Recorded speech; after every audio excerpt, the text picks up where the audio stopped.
Hello everybody, I'm Marcia with Nature's Friends, and today I'm going to show you how to make some delicious oyster stew. Harold's behind the camera, so I wish he was here to help me, but he's right there. He's with us. I have these great oysters. These came from Wanchese, North Carolina, and Harold shucked them, which, you know, takes a lot of hard work shucking these bad boys, but they're amazing. So what we're going to do is we're going to start out with a half a cup of butter. Put that in a saucepan. And I have finely chopped celery. I have a half a cup of that. Put that in there. And I have a fourth of a cup of onion tops from a spring onion. So what we're going to do is we're going to saute this until tender. Probably 3 to 4 minutes. So we're going to let that get nice and tender.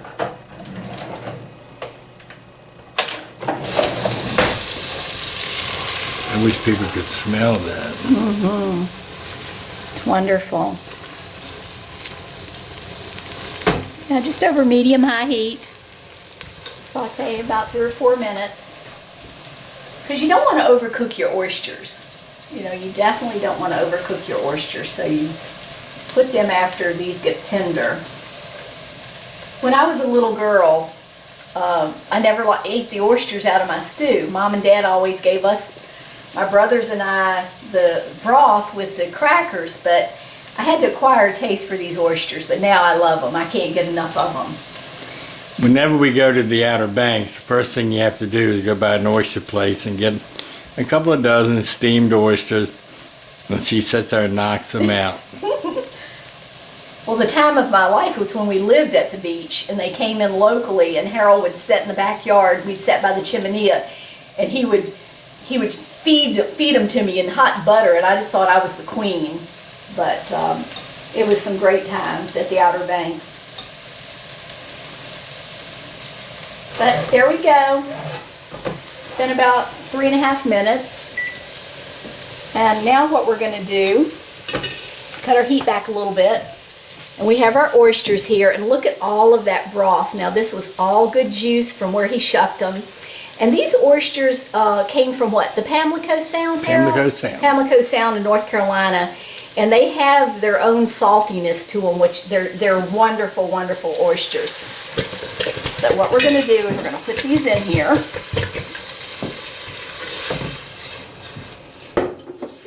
And we're going to cook them probably another, what, 4 minutes? Mm-hmm. Till they get, you can see they'll start curling up. So we'll get back to you and show you what they look like. Okay, we've been boiling on medium-high heat for 5 minutes. And our oysters are done. They've got a little curl to them. So we've turned our temperature way back. And in our oysters, we had these great tiny little crabs. They're adorable. And Harold said that they keep the oyster clean. They stay in there and feed and they're alive, but they're yummy. They're delicious. So we've got our heat turned back. We've got some fresh ground pepper. We love our pepper. Lots and lots of good pepper in there. Got some sea salt, salt and pepper to your liking. So we've got that in there. I have evaporated milk. I have 2 cans of evaporated milk. But I wish everybody could smell this. Yeah. But guys, it's real important to have your heat turned back when you add your milk, because you don't want your milk to curdle. We're just going to bring it back up slowly.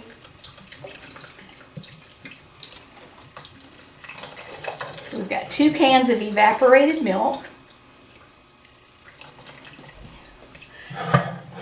Okay, here we go. Now, my mom likes half and half in hers. So if you prefer half and half over evaporated milk, that's perfectly fine. That's not going to make a bit of difference. And to our 2 cans of evaporated milk, we have a cup of whole milk. Because Harold doesn't like it too rich. I personally, you know, I'd be fine with half and half in evaporated milk, but it's just whatever you prefer. So now we're going to go back to medium heat. And we're going to slowly bring this back to just at the edge of a boil. We don't really want it as a rolling boil because we don't want our milk to curdle. So when this comes back up to heat, we'll show you what it looks like. Thank you.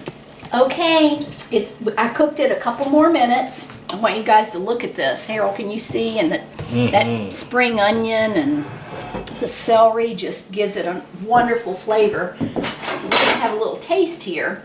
And if your children, you don't think they'll try an oyster, at least give them the good broth. They would probably love that with some crackers. So I'm gonna put some oyster crackers on here. Oh, let's see. Look at that nice oyster. Oh, tender and delicious. I can't wait. You're gonna love it, honey. It's so good. Well, guys, give it a try, and I hope you enjoy it. And until next time, I'm Marcia with Nature's Friends, and if you have any questions, email us at naturesfriends@embarkmail.com. And Happy New Year, and take care. Thank you.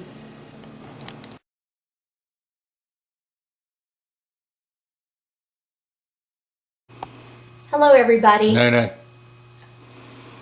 Ain't no visual up there yet. The thing's not even open. Oh, yeah. What?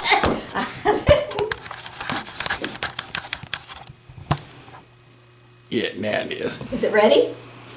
Have you hit the record button yet? And everybody's been asking where Scooby is. There's Scooby. She just came in from outside, and she don't like being picked up. It's okay, Yeah, baby. okay. There's Scooby. She's still here. She'll be more in the springtime in the videos. So there's Scooby. Okay, baby.